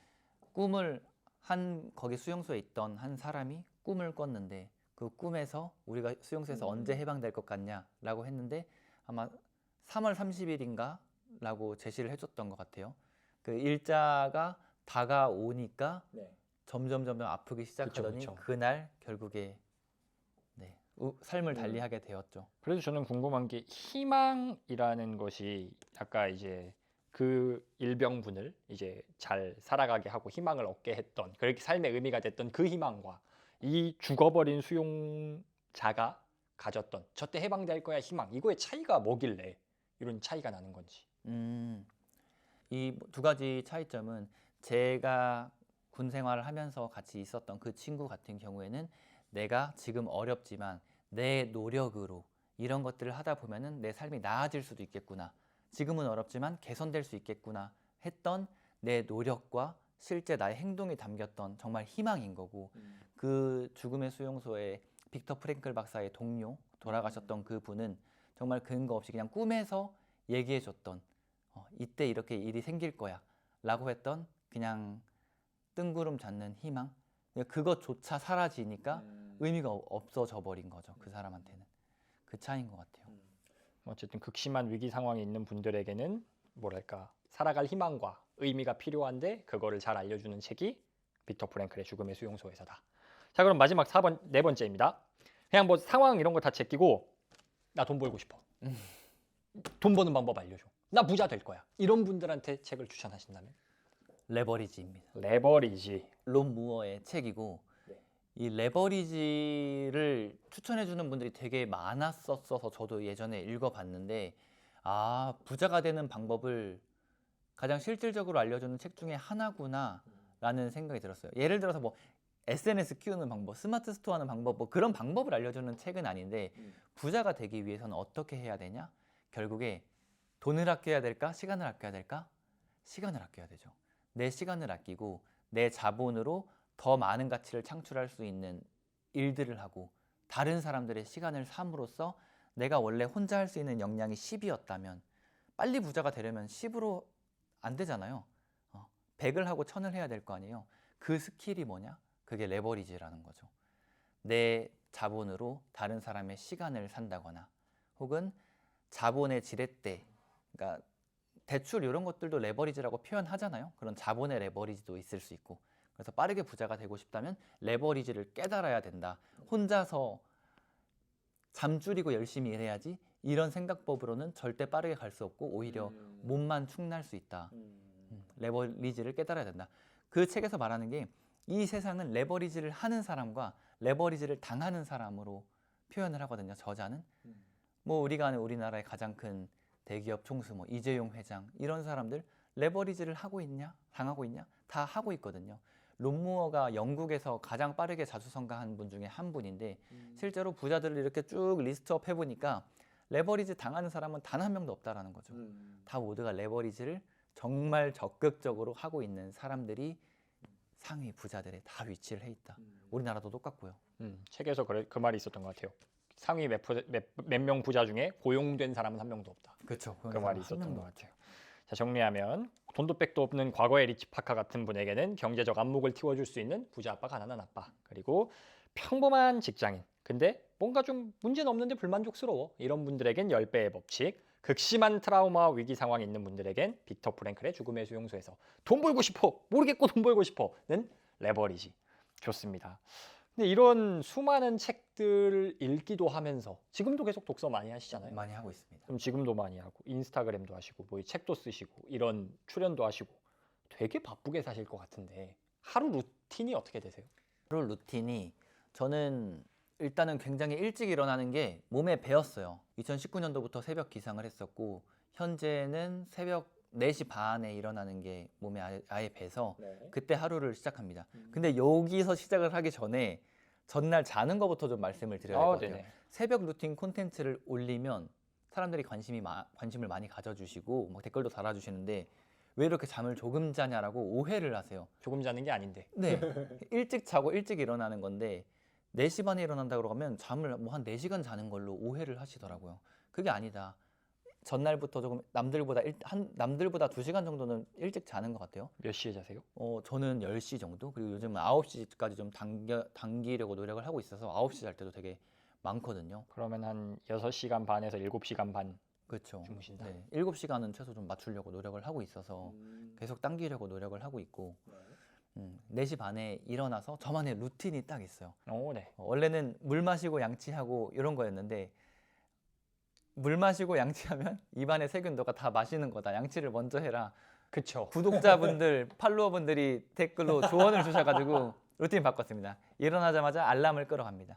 저는 알람을 끄러 가요. 그 알람을 거실에 두거든요. 멀리 일부러 두고. 네, 휴대폰을 항상 거실에 두고 자기 때문에 일어나서 거실 가서 휴대폰 알람 끄고 그다음 바로 양치하러 가서 양치를 하고 양치를 하면서 한번 웃습니다.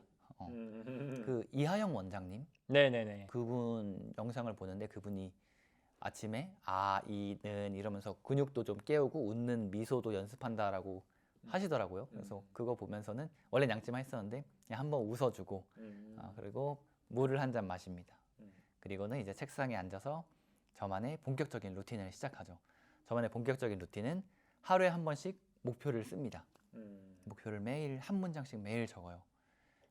목표 몇 가지 목표인가요, 이거? 한 가지 목표. 한 가지 목표를 한 번 그냥. 네, 한 번 적어요. 뭔가요, 그 목표?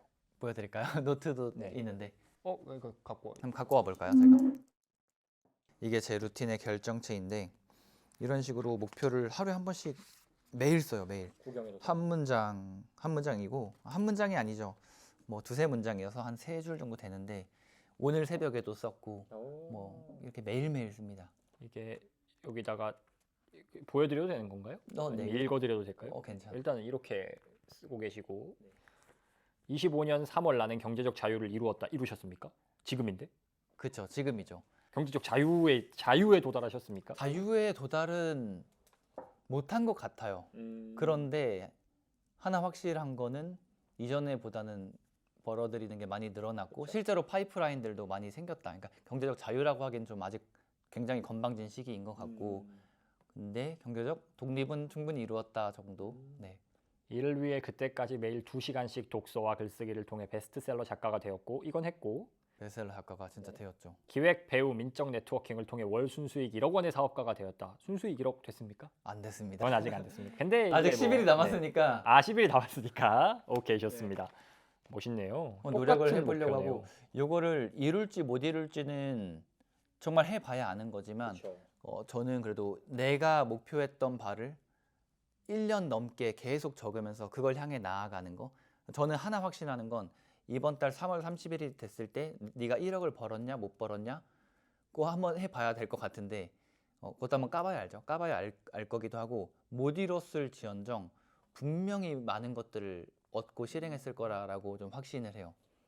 24년 3월 1일에 시작을 해요. 이 노트가 아니구나. 1월부터 시작하군요. 24년 1월 1일부터 네.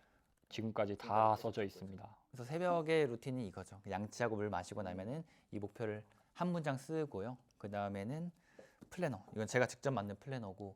이거 노출 네. 광고 받아야 되는. 아까 제가 22년도 3월 1일부터 인스타 시작했다라고 했잖아요. 네네네. 그때 플래너를 처음으로 만들었어요. 그때는 제본집 가서 혼자 그냥 만든 성공하고 싶어서 성공 플래너라고 이름을 지었고 2023년부터는 본격적으로 이런 식으로 제품으로 만들기 시작했고 네, 요 플래너를 쓰고 하루를 시작하죠. 안에 이렇게 보여드려도 될까요? 네. 직접 만드신 이렇게 플래너가 이걸 아침마다 쓰신다. 네, 요것도 2022년 3월 1일부터 하루도 빠짐없이 매일 새벽에 쓰고 있습니다. 그럼 이거 플래너 작성까지 하면 지금 아침 몇 시인가요? 4시 반에 일어나서 이것까지 하면 4시 50분 정도가 20분 정도 만에 다 끝나는 루틴. 네. 그리고 목표 시각화한 영상이 있거든요. 네. 비전 보드라고 해서 이미지화 많이 하잖아요. 저는 이걸 영상화해서 영상으로 한번 보고 그렇게 아침 루틴을 마무리하고 그 다음부터 조금 투 트랙으로 나뉘는데 새벽 러닝을 할 때도 있고 요즘에는 요즘에는 독서 및 기획 업무. 그러니까 이때 뇌가 되게 잘 돌아가는 골든 타임이라고 하잖아요. 기상 후 2시간이. 그래서 이 골든 타임 때 기획 업무, 좀 큰 그림을 그려보는 업무를 하자라고 해서 책 읽고 제가 하는 일들, 뭐 제품 판매도 하고 SNS 운영도 하고 교육도 하고 다양한 일들을 하잖아요. 이거에 대해서 어떤 식으로 할 것인가, 또 오늘은 어떻게 살아갈 것인가 이런 막 구상들을 하는 시간을 갖습니다. 그리고 그 이후에 업무 루틴은 뭐 일반적인 업무 루틴, 일반적인 사람들의 업무 루틴과 뭐 다른 게 있나요? 7시 정도 되면은 이제 저만의 루틴이 끝나요. 아침 7시인가요? 네. 네. 아침 7시 되면은 나름대로 치열하게 한 2시간 반을 살아간 그 루틴이 이제 끝나는 거죠. 와, 남들 일어날 시간에. 되게 뿌듯해요. 그때 7시 정도 됐을 때 오늘도 많은 걸 했다 라는 걸 느끼거든요. 7시 정도에. 그때부터 뭐 하세요? 그리고 그때부터는 이제 군 생활할 때는 출근 준비했었고 지금은 이제 제 사업을 하니까 네.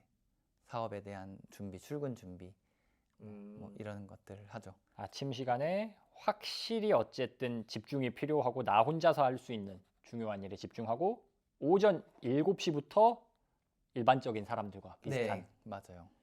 그렇게 일을 몇 시까지 하세요? 일을 하는 시간이요. 퇴근하는 시간은 그날 좀 다르긴 한데 출퇴근 시간을 피해서 다니고 있고 빨리 퇴근하는 날, 오늘도 좀 빨리 퇴근할 건데 4시 반 4시 반. 정도에 퇴근을 하고 조금 늦게 퇴근하는 날은 저녁 7시, 8시. 많이 차이 나네요. 네, 왜냐면 6시 그 피크 타임을 그쵸. 피해서 다니느라 그렇게 출퇴근하고 있고 자기 전에 하시는 어떤 습관은 있나요? 있어요. 자기 전엔 일부러 휴대폰을 좀 멀리 해요. 휴대폰을 계속 하다 보면 어느새 쇼폼을 계속 그렇죠. 보게 되고 그리고 그 쇼폼을 보게 되면 내 시간이 정말 녹아요. 녹아요. 간다가 아니라 그 표현이 정말 맞아요. 녹다 보니까 휴대폰을 자기 전에는 최대한 멀리 하고 최소 자기 30분 전에는 휴대폰을 안 보기 위해서 최대한 몸과 멀리 해요. 막 일부러. 그리고 책을 보죠.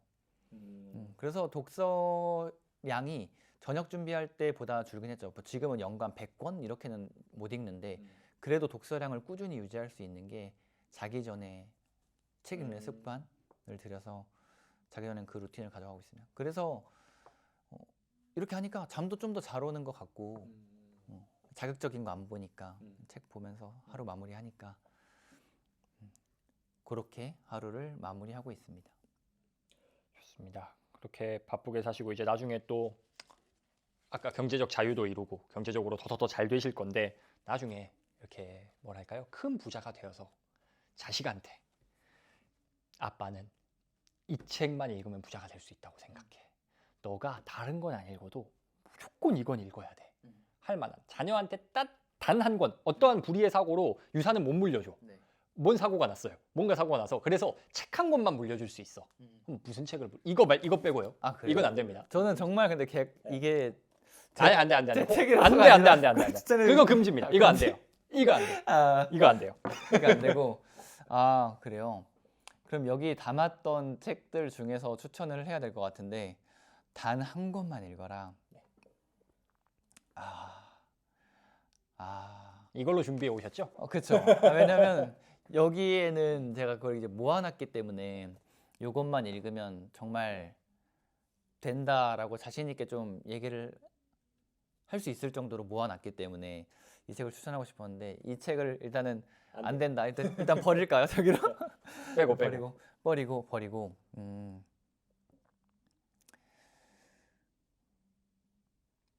생각하라 그리고 부자가 되어라. 그거인 이유는 이 책이 자기계발계 시조세죠. 바이블이자 시조세잖아요. 제가 이 부자들의 서재라는 책을 이렇게 엮었듯이 아주 과거에 나폴레온 힐이라는 사람이 부자들을 500명 이상 자수성가한 부자들을 찾아다니면서 그거를 엮었죠. 그 엮은 책이 바로 생각하라 그리고 부자가 되어라이고 독서 초보분들에겐 조금 어려울 수 있어요. 왜냐하면 내용도 조금 두껍기도 하고 그리고 우리나라 책이 아니잖아요. 덜 와닿는 거 있어요. 덜 와닿는 것도 있고 시대도 조금 옛날이라 독서 초보분들에게는 조금 어렵네 라고 생각이 들 수 있겠지만 그 책이 번역본에 따라서 좀 번역 이상하게 된 것들도 있어요. 그렇죠. 되게 다양한 출판사에서 나오잖아요. 근데 그 책을 추천하고 싶은 이유는 나중에도 변하지 않는 그 메시지를 담고 있어요. 정말 그 가난과 부, 요 모든 것들이 너의 생각으로부터 시작된다. 그 메시지는 제 아들 세대에도 혹은 손자 세대에도 변하지 않을 것 같아서 부자가 되는 생각법을 길러줄 수 있는 책을 추천해주고 싶고 제 아내의 삼촌분 중에 자수성가로 부자가 되신 삼촌이 계세요. 근데 그 삼촌은 저보다 나이가 뭐 한 최소 15살, 20살 정도는 많으시죠. 그런데 그 삼촌이 실제로 부자가 되셨는데도 여전히 책을 읽으시고 저랑 대화 코드가 너무 똑같은 거예요. 둘이 만나면 자기계발 얘기를 하거든요. 그래서 삼촌한테 한번 여쭤봤어요. 삼촌은 이렇게 좀 많이 성공하시고 부자가 되셨는데 혹시 삼촌도 책을 좋아하셨나요? 예전부터? 했더니 그럼 내가 고등학교 때 읽었던 생각하라 그리고 부자가 되어라 그 책이 내 인생 완전히 바꿔줬지 라고 하시는 거예요. 그러니까 삼촌이 어렸을 때 그 책을 읽고 나서 부자의 그 싹을 틔우기 시작한 거고 그리고 그 시대가 한참 지났는데 저 또한 그런 책을 보면서 생각이라는 게 너무 중요하구나라는 걸 깨닫게 되었고 그게 아들 세대에도 유효할 것이다. 네, 저는 무조건 유효하다라고 보고 복도크님은 어떻게 생각하시나요? 저는 이 질문에 대한 책은 무조건 부자의 언어. 부자의 언어. 네, 부자의 언어인데 아무튼 뭐 그래서 영상에서도 저 그런 말을 많이 했거든요. 부자의 언어를 물려줄 것 같다. 근데 어쨌든 뭐 사실 근데 다루는 내용이 비슷한 내용들이에요. 그리고 부자의 언어도 너무 좋죠. 맞아요.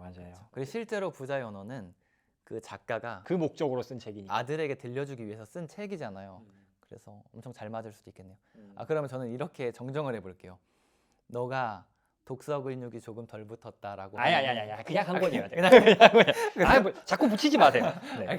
이 영상을 지금까지 봐주신 분들은 정말 대단하시면서도 감사한 분들이잖아요. 우리가 대화를 좀 많이 했으니까 마지막으로 한마디만 좀 전해드리고 싶은 거는 뭐 뭐 내 책을 홍보한다거나 아니면 독서를 더 늘려보라거나 이런 것보다도 용기를 가지셨으면 좋겠어요. 저는 용기가 있었거든요.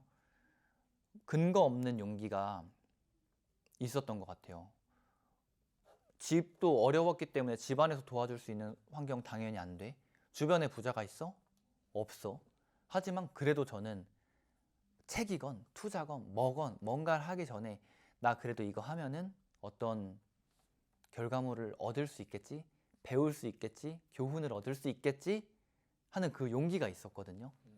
근데 용기가 없는 분들이 생각보다 많다라는 거를 사람들 만나면서 느껴요. 어떠한 조언을 해주거나 혹은 같은 책을 읽고 얘기를 나눠도 그런데 나는 하면서 한 발자국 빠지거든요. 왜 빠지냐? 용기가 없어서. 그래서 부디 나를 믿고 용기를 가지시면 좋지 않을까라고 감히 조언을 해봅니다. 용기라는 단어가 진짜 나왔을 때 소름이 돋는 게 제가 작년에 어떤 1년 동안의 시간을 거쳐서 나는 왜 이 일을 하고 스타트 위드 Y라는 책도 있잖아요. 그런 걸 읽으면서 나는 왜 이 일을 하는가라는 어떤 비전을 고민하는 시간을 되게 가졌는데 결론으로 내린 딱 한 단어가 용기예요. 용기를 주는 이야기를 전하는 사람이 되겠다. 이게 제 비전인데 용기가 나와서 놀랐습니다. 마지막으로 저희 모든 출연자분들에게 공식적으로 드릴 오피셜 질문이 있어요. 리치 파카님은 왜 일하세요? 왜 일하는가? 의미가 너무 중요한데 두 가지 목적이 있어요. 시청자분들에게 용기를 주고 싶다라고 했잖아요. 저는 자기계발러 분들에게 실질적으로 삶을 변화시키는 방법을 알려주고 싶어요. 왜냐면 저는 그 과정 속에 있고 실제로 많이 바뀌었거든요. 그럼 이 방법을 누군가가 알게 된다면 그 사람도 나처럼 어려웠던 그런 사람들도 더 나아질 수 있지 않을까라는 생각을 하고 있고, 북토크님이 시청자분들께 용기를 주고 싶다라고 말씀하셨듯이 저도 자기 개발을 하는 분들에게 실질적으로 삶을 변화시킬 수 있는 방법을 안내하고 싶어요. 그래서 그게 정보가 될 수도 있고 제가 만드는 이런 제품류가 될 수 있고, 그런 것 제가 전하는 정보, 제가 만드는 제품 혹은 저와 함께하는 어떠한 뭐 관계 이런 것들을 통해서 용기도 얻고 실제로 이렇게 하면 나아지는구나 라고 해서 삶을 좀 같이 변화시켜 나갔으면 좋겠다. 이게 가장 큰 목적 중에 하나고, 또 다른 거는 기여라는 말을 요즘 더 많이 생각을 하게 되거든요. 내가 잘 됐을 때 물론 나 부유하게 살겠지, 물론 우리 집 나아지겠지, 하지만 더 상위 목적 의미는 뭘까? 그러면 그래도 이 세상에 점을 찍고 가는 사람 중에 한 명이잖아요. 그래도 조금 더 좋은 점을 찍으려면 뭘 해야 될까를 생각해 보니까 아이들을 도와야겠다라는 생각이 저에게는 답이었어요. 왜냐하면 나의 그런 내가 본질적으로 추구하는 바는 결핍으로부터 나온다라는 말이 있거든요. 제 결핍은 어렸을 때 힘들었던 거. 그러니까 너 지금이 힘들어? 그때가 힘들어? 저는 그때가 힘들었고, 너 그럼 대학 생활할 때, 군 생활할 때 그때가 힘들어? 학창 시절이 힘들어? 학창 시절이 더 힘들었거든요. 아무것도 할 수 없는 나 자신. 집은 어려워. 내가 이거를 당장 뭐 바꿀 수는 없어. 거기서 오는 무력감 때문에 되게 슬펐고 힘들었어요. 그래서 그 당시에 나 같은 아이들 중에서도 어려운 아이들, 자립이 어려운 아이들을 돕고 싶다. 그게 큰 목적 중 하나고, 그래서 이 플래너를 판매한 수익의 일부를 항상 아이들한테 사용하고 있어요. 2023년 이 플래너를 만들고 판매한 그때 당시에는 전액을 다 아이들을 위해 썼었고, 지금도 지난주에도 아이들 가서 바베큐 파티 해주고 보육원 아이들 네, 시간 보내고 같이 놀고 이런 활동들을 주기적으로 하고 있거든요. 예전엔 혼자 했지만 요즘은 팔로워분들 혹은 뭐 같이 알게 된 지인분들 이렇게 같이 가서 하고 있는데, 갔다 오면 되게 행복해요. 일단 아이들이 정말 티 없이 맑거든요. 정말 맑고, 처음에는 내가 갈 때 외부에서 누가 오면 싫어하지 않을까 이런 생각도 했었는데 아니 전혀, 너무 반가워하고 고마워해주고 맨날 알파카쌤 하면서 엄청 따르고, 갔다 오면 행복감과 동시에 약간의 책임감도 들어요. 저 아이들을 누군가가 더 잘 돕지 않으면 남들보다는 조금 뒤처진 시작선에서 시작하겠네? 그럼 누군가는 그걸 조금 당겨주거나 밀어주거나 도와주거나 하는 사람이 누군가는 필요하지 않을까? 라는 생각으로 그것도 일을 하는 이유 중에 하나고 부자가 되고 싶은 이유 중에 하나예요. 나 잘 먹고 잘 살고 싶은 거? 물론 사람은 이기적이니까 제 이기심에서 저 잘 먹고 잘 살고 싶죠. 하지만 또 다른 이유는 아이들의 자립까지 도와줄 수 있는 어른이 되고 싶다. 지금은 그런 뭐 먹을 것들 이런 것들 위주로 서포트를 하고 있지만 나중에 내가 더 부자가 되고 더 큰 영향력을 갖추면 교육을 해준다거나 아니면 그런 시스템을 만든다거나 더 많은 아이들을 도와줄 수 있지 않을까? 이런 생각도 하고 있습니다. 감사합니다. 저는 리치 박하님께 특별히 감사한 게 저희가 동갑이기도 하고 되게 걸어온 경로가 비슷한 점이 좀 많아요. 저도 교사였고 군인이었고 둘 다 나라의 녹을 먹던 사람들이고 근데 리치 박하님을 보면서 제가 특히 감사한 거는 저 같은 경우에 그런 생각을 많이 하거든요. 내가 할 수 있다고 말을 하는 사람인데 뭐 유튜브든 뭐든 하면 할 수 있다고 말하는 사람인데 나는 그렇게 생각하지 않지만 혹시 내가 재능이 있던 사람인 건 아닐까? 나도 모르는. 그런데 나랑 너무 비슷하게 똑같이 잘 해낸 사람이 있어. 그래서 저는 한 명이 내가 했어. 물론 저희 말고도 많이 있지만 한 명이 내가 해냈어 라고 했는데 그러니까 너도 할 수 있어. 이거는 좀 근거가 부족한데 비슷하게는 또 다른 사람이 있고 또 실제로 그런 비슷하게 해내는 사람들을 더 만들어내고 계시고 그런 사례를 만들어주고 계셔서 저는 참 감사하고 또 감사한 점은 한결같아 주셔서 참 좋은 것 같아요. 뭔가 본인이 말하는 것들을 직접 지켜주면서 2만일 때부터 지금 10만이 넘어갈 때까지 한결같은 모습을 달려오고 있는 게 저에게도 그리고 보시는 리치파카님의 팔로워 분들과 그리고 이제 시청하실 북토크 시청자 분들에게도 참 귀감이 되는 그런 모습을 보여주셔서 앞으로도 한결같이 활동해 주시기를 부탁드리고 싶습니다. 같이 오래오래 오래오래 한결같이 쭉 가시죠. 네, 오늘 정말 들으시는 분들에게 변화를 만들고 싶으신 분들에게 필요한 메시지를 전해주셔서 감사합니다. 오늘 초대해 주셔서 진심으로 감사합니다. 그리고 이 영상을 봐주신 모든 구독자분들께도 진심으로 감사드립니다.